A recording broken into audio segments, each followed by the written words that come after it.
Hello বন্ধুরা, আজকে 2-3 দিন ধরে প্রচন্ড পরিমাণে বৃষ্টি হচ্ছে, এই জন্য তো আমি বাজারে যেতে পারছি না। কালকে যৎসামান্য বাজার নিয়ে আসা হয়েছিল। আজকে হাজব্যান্ড বাজার করে এনে যে ব্যাগটা ধরিয়ে দিয়ে আমাকে চলে গেল। এবার কি কি বাজার এনেছে তোমাদের একটু দেখাই।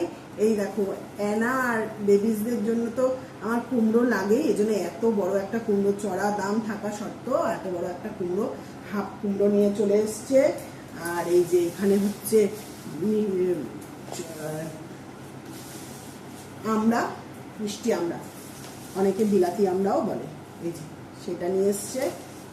এটা তো নুন দিয়ে খেতে খুবই ভালো লাগে। আমরা যখন স্কুলে পড়তাম, আমরা স্কুলের বাইরে দাঁড়িয়ে থাকতো, মিষ্টি আমরা নুন দিয়ে দিত, আমরা খেতাম। আর এই যে উচ্ছে, ব্যাগের ব্যাগ ভর্তি বাজার।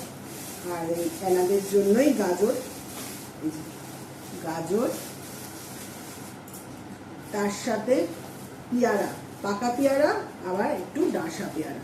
আমি পাকা পেয়ারা খেতে পারি না, আমার দাঁতে প্রবলেম আছে, খুব লাগে, দাঁতের ভিতরে আটকে যায়, এই জন্য আমি কাঁচা পেয়ারা খাই না। আমার জন্য পাকা পেয়ারা আনা হয়েছে, আর কাঁচা পেয়ারাও, ডাঁসা পেয়ারাও আনা হয়েছে। আর এখানে একটা সাদা তেল, মানে রাইস ব্র্যান্ড, আর একটা সর্ষের তেল, একটা দুধের প্যাকেট, কিছুটা পনির, চানাচুর 2 রকমের, এটা ঝুড়ি ভাজা চানাচুর, আর একটা চানাচুর, এটা ঝাল, আর এই আটা।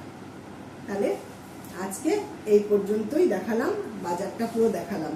তোমাদের কেমন লাগলো বলবে। আমি তো ভালো আছি, ভালো থাকবো, সকলে ভালো থাকুন, সকলকে ভালো রাখুন, এই বলে ব্লগটি শেষ করে দিলাম। টাটা।